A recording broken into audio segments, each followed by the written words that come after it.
Dear students, आज हम admission of A part one में एक प्रैक्टिकल क्वेश्चन कर रहे हैं। ये मेरे पास पुरानी बुक है तो 54 नंबर है। आपके में 60 से अबव 64 63 क्वेश्चन मिलेगा। ध्यान से देखिएगा। बैलेंस शीट का जिसका टोटल 5 लाख रुपए है, XY पार्टनर है, 5:3 रेशियो है। बैलेंस शीट ये दे रखी है। Provident fund, workman compensation, advertisement expense account, bank account, सारी चीज़ है। जेड को एडमिट किया गया पार्टनर के रूम में। एक्स सरेंडर कर रहा है 1/4 शेयर और वाई कर रहा है 1/3 of share in favour of Z. Z का पता ही नहीं है कितने के लिए बनाया गया है, लेकिन सरेंडर वैल्यू को दोनों को जोड़ेंगे तो पता लगेगा।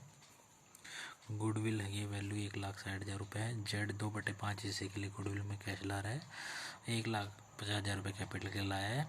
प्रीमियज है इंक्रीज कर गई है। इस तरह से ये कुछ रिवैल्यूएशन का आइटम्स दिए गए हैं। प्रिपेयर करना है revaluation account, capital account, opening balance sheet और प्रॉफिट शेयरिंग रेशियो। तो इसको कैसे करेंगे एक बार क्वेश्चन देख लीजिएगा। तो XY पार्टनर है, ठीक है। तो सबसे पहले रिवैल्यूएशन अकाउंट बनाएंगे। रिवैल्यूएशन में अकाउंट क्रिएट कर लेंगे जैसे मैंने सॉल्व किया गया है। सबसे पहले देखेंगे क्रेडिटर्स के अलावा पहले प्रीमियज दी गई है, इंक्रीज कर गई 2 लाख रुपये तक। 2 वर्ड लिखा गया तो डिफरेंस ले लेंगे। प्रीमियज थी पहले 1.5 लाख रुपये, अब 2 लाख रुपये हो गई है। तो प्रीमियज बाई प्रीमियज 50,000 रुपये इंक्रीज कर गई है। तो आप देख रहे हैं प्रीमियज हमारे पास 2 लाख रुपए तक हो गई। तो 2 और एट वर्ड आ जाए तो बैलेंस शीट से डिफरेंस लेते हैं। जैसे प्रीमियज को मैंने देखा पहले 1,50,000 थी, अब बढ़ गई 1.5 लाख, सीधी 2 लाख रुपए हो गई है। तो 50,000 इंक्रीज कर गई। तो रिवैल्यूएशन के क्रेडिट में दिखाएंगे 50,000 रुपये, क्योंकि एसेट्स इंक्रीज करती तो फर्म को प्रॉफिट होता है। इसी तरह हमारे पास देखेंगे आगे स्टॉक भी बढ़ गया 5,000 रुपये से। स्टॉक देखेंगे 1,25 था, 5,000 तो बाई वर्ड लिखा गया है तो सेम अमाउंट लिखेंगे, बाई स्टॉक 5,000 रुपये। फिर उसके बाद है क्रेडिटर 60,000 रुपये हो गए हैं एट, तो डिफरेंस करके लेंगे। यदि लायबिलिटी बढ़ती है तो फर्म को लॉस। क्रेडिटर्स 10,000 डिफरेंस, क्योंकि एट वर्ड लिखा है, क्योंकि बिल भूल गए थे, सामान खरीदा था हमने बॉक्स में। फिर कह रहा है आउटस्टैंडिंग रेंट है 12,000 रुपये। तो आउटस्टैंडिंग रेंट फर्म की लायबिलिटी होती है तो इंक्रीज कर जाता है 12,000 रुपये। फिर प्रीपेड सैलरी 2,000 रुपये। प्रीपेड सैलरी फर्म के लिए प्रॉफिट होती है, एसेट्स होती है, एसेट्स बढ़ती है तो अनरिकॉर्डेड एसेट्स से तो 2,000 रुपये बढ़ गई, फर्म को प्रॉफिट रिवैल्यूएशन के क्रेडिट में। फिर लायबिलिटी है प्रोविडेंट फंड पर 10,000 रुपये तक। तो पहले प्रोविडेंट फंड था हमारे पास 15,000, 5,000 रुपये कम हो गया तो लायबिलिटी कम होती है, क्योंकि प्रोविडेंट फंड दिखा है लायबिलिटी में, लायबिलिटी कम होती है तो फर्म को प्रॉफिट रिवैल्यूएशन के क्रेडिट में। प्रोविडेंट फंड 5,000 रुपये। हम डिफरेंस निकाल लेंगे यहाँ पर 62,000 रुपये और यहाँ पर केवल 22,000, तो डिफरेंस 40,000। एक्स और वाई पार्टनर के नाम है, दोनों में डिस्ट्रीब्यूट कर देंगे। रेशो है 5:3, 25,000 और 15,000 रुपये। अब आ जाते हैं कैपिटल अकाउंट के बारे में। थोड़ा सा डिफिकल्ट है कैपिटल अकाउंट। सबसे पहले स्टार्टिंग करते हैं हमारे पास कैपिटल अकाउंट को क्रेडिट साइड से। एक्स का 2 साइड और 1,35, तो यहाँ लिखेंगे by balance BD 2 side 1,35, Z में डैश। अब वर्कमैन कंपनसेशन फंड देखेंगे 40,000 रुपये। पहले क्या करते थे, ये ओल्ड रेशो में डिस्ट्रीब्यूट करते थे सारा, ऐसा करेंगे, लेकिन हमारे पास इसकी लायबिलिटी, क्योंकि 5th पॉइंट में थी, वर्कमैन कंपनसेशन फंड की लायबिलिटी है 16,000, तो बाकी यानी 40,000 में से 16,000 चले गए तो 24,000 बच गए, वो बांट देंगे 5 और 3 में। तो यहाँ लिख देंगे बाई वर्कमैन कंपनसेशन है जो 15,000 और 9,000, ये 24,000 होते हैं टोटल, हमने बांट दिए। फिर रिवैल्यूएशन का प्रॉफिट था वो हमने दे दिया 25 और 15। अब गुडविल का थोड़ा सा डिफिकल्ट टॉपिक है, यहाँ दोनों दे दिए, कुछ कैश में ला रहा है। आपको पता है जेड अपना हिस्से का गुडविल है वो कैश में ला रहा है 2/5 हिस्सा, बाकी बच गया 3/5 हिस्सा वो कैश में नहीं ला रहा। तो हम कैपिटल तो डायरेक्ट लिख सकते हैं बाई बैंक अकाउंट 1.5 लाख रुपये, लेकिन गुडविल को 2 तरीके से लिखेंगे। बाई प्रीमियम फॉर गुडविल, जितना कैश में ला रहा है, और जितना कैश में नहीं ला रहा तो नए पार्टनर्स के करंट अकाउंट को में लिखते हैं, तो बाई जेड्स करंट अकाउंट। तो कितना कितना लिखेंगे, मैंने आपके पास एक वर्किंग नोट बनाया है। तो ये वर्किंग नोट सबसे पहले सेक्रीफाइस रेशो निकाल लेते हैं, क्योंकि प्रीमियम को बांटते हैं सेक्रीफाइस रेशो में। तो हम देखेंगे ओल्ड था 5:3, ओल्ड 5/8 और ये 3/8, क्योंकि टोटल होता है 5 और टोटल 3 यानी 8, 5/8 3/8। अब एक सेंटेंस लिखा गया था यहाँ पर, एक्स सरेंडर कर रहा है 1/4 हिस्सा। अपने हिस्से का 1/4 और वाई कर रहा था अपने हिस्से का 1/3। तो यही वही लाइन लिखेंगे, एक्स ने सरेंडर किया है कितना 1/4, अपना खुद का एक्स का कितना था 5/8 तो 5/32। वाई ने कितना है 1/3 किया, अपना हिस्सा खुद का कितना था भाई 3/8 का, तो 3/24 होते हैं। 1/8 करेंगे, काट देंगे 1/8 क्योंकि 8 3 24 सीधा कट जाता है। सेक्रीफाइस रेशो निकाल देंगे यहाँ पर 5/32 और 1/8, जैसे मैंने यहाँ फिर दोबारा काट के दिखाया आपको, डायरेक्ट भी लिख सकते हैं 1/8। तो एलशियम आ गया 5 और 4 32 करके एलशियम 5 4 आ गया, तो सेक्रीफाइस आ गया 5 और 4। लेकिन हमें अमाउंट निकालनी गुडविल की, तो हमें पता होना चाहिए कि जेड का शेयर बनता कितना है। तो जेड का शेयर यहाँ भी लिख सकते हैं, जैसे डायरेक्ट न्यू रेशियो निकाल लेंगे। एक्स का न्यू शेयर कितना था भाई 5/8, कितना दे दिया उसने 5/32, यानी सोल्व करने पर 5/32 आ गया 15/32।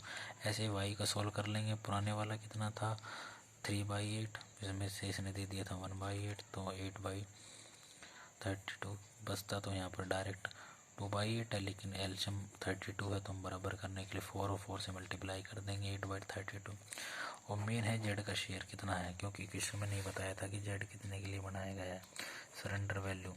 अब आपको पता है कि एक्स और वाई दोनों सरेंडर कर रहे थे, किसके फेवर में कर रहे थे यहाँ पर जेड के फेवर में। इसका मतलब जो दो एक्स वाई ने दोनों हिस्सा दिया वो किसको दिया जेड को, तो लिखेंगे एक्स ने दिया 5/32 और वाई ने दिया 1/8, क्योंकि 3/24 को सोल्व करेंगे तो 1/8 तो 5 और एल्स में लेंगे यहाँ पर 32 5 प्लस में 4 9/32। न्यू रेशो आ गया 5 8 और 9। अब आते हैं मेन गुडविल के बारे में।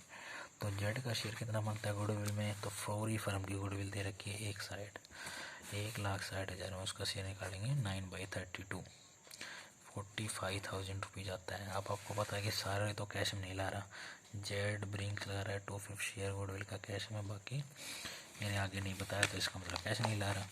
तो ये निकालेंगे 2/5 शेयर कितने का 45,000 रुपीज़ का, 18,000 वो तो कैश में ला रहा है और 27,000 वो कैश में नहीं ला रहा। क्यों 27,000 कैसे निकालेंगे, क्योंकि 45,000 रुपीज़ में से 2/5 तो कैश और बच गया कितना 3/5। इसको सोल्व करेंगे तो 9 3 27,000 रुपये कैश में नहीं ला रहा। अब इन दोनों अमाउंट को जो कितनी थी 18,000 और 27,000, इन दोनों अमाउंट को अलग अलग बांट देंगे इनके सेक्रीफाइस में, क्योंकि गुडविल की अमाउंट जो पार्टनर में पुराने में बांटी जाती है वो सेक्रीफाइस रेशो में रेशो 5:4। तो यहाँ बांट देंगे इनके दोनों का, डिस्ट्रीब्यूट कर देंगे। अब इनका टोटल लगा लेंगे यहाँ पर, क्योंकि एडवर्टीजमेंट सस्पेंस अकाउंट बच गया केवल यहाँ पर, क्यों बैलेंस शीट के एसेट साइड में गुडविल पुरानी नहीं है, केवल एडवर्टीजमेंट है। तो यहाँ पर उसको लॉस मानते हुए उसको डिस्ट्रीब्यूट कर देंगे 10,000 और 6,000 और बैलेंस यहाँ पर कैलकुलेट कर लेंगे, जैसे 3,15,000 1,75,000 150। डिफरेंस निकालना है आपको एक साइड का करके, जैसे एक्स का किया 325 10,000 घटा दिया, यहाँ पर केवल क्या 315 है। इसी तरह से सभी का कैलकुलेट कर लेंगे। अब आते हैं बैलेंस शीट में मेन, ये दोनों समझ में आने चाहिए आपको कैसे किए मैंने, दोनों अलग अलग किए। तो अब आ जाते हैं हमारे पास बैलेंस शीट में। बैलेंस शीट में आप देखेंगे, बैलेंस शीट में पहले बैंक अकाउंट में था 29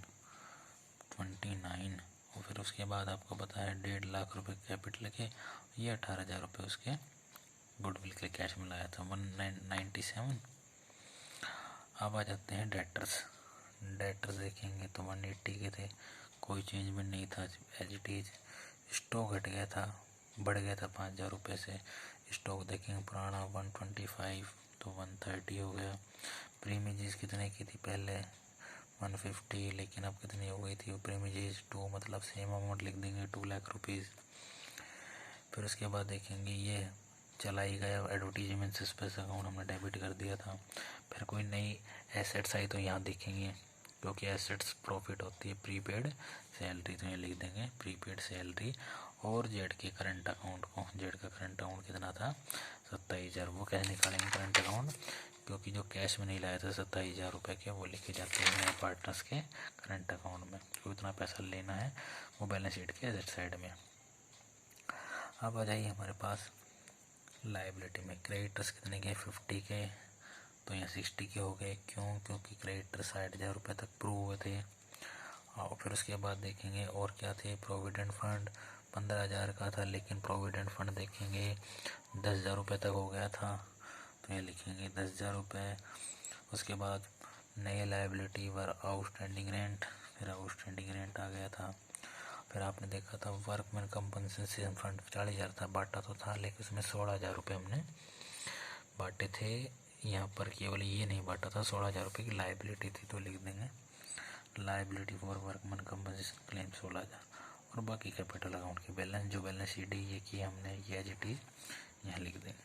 तो इस तरह से टोटल करेंगे बैलेंस शीट का, तो 3,36,000 7,36,000 रुपये टोटल आता है, और दोनों साइड मैच कर जाते हैं। तो इस तरह से इस क्वेश्चन को सोल्व करेंगे। ये थोड़ा लेंथी क्वेश्चन था, आप देख रहे हैं मैं क्या है, तो इस तरह से आप क्वेश्चन को सोल्व कर सकते हैं।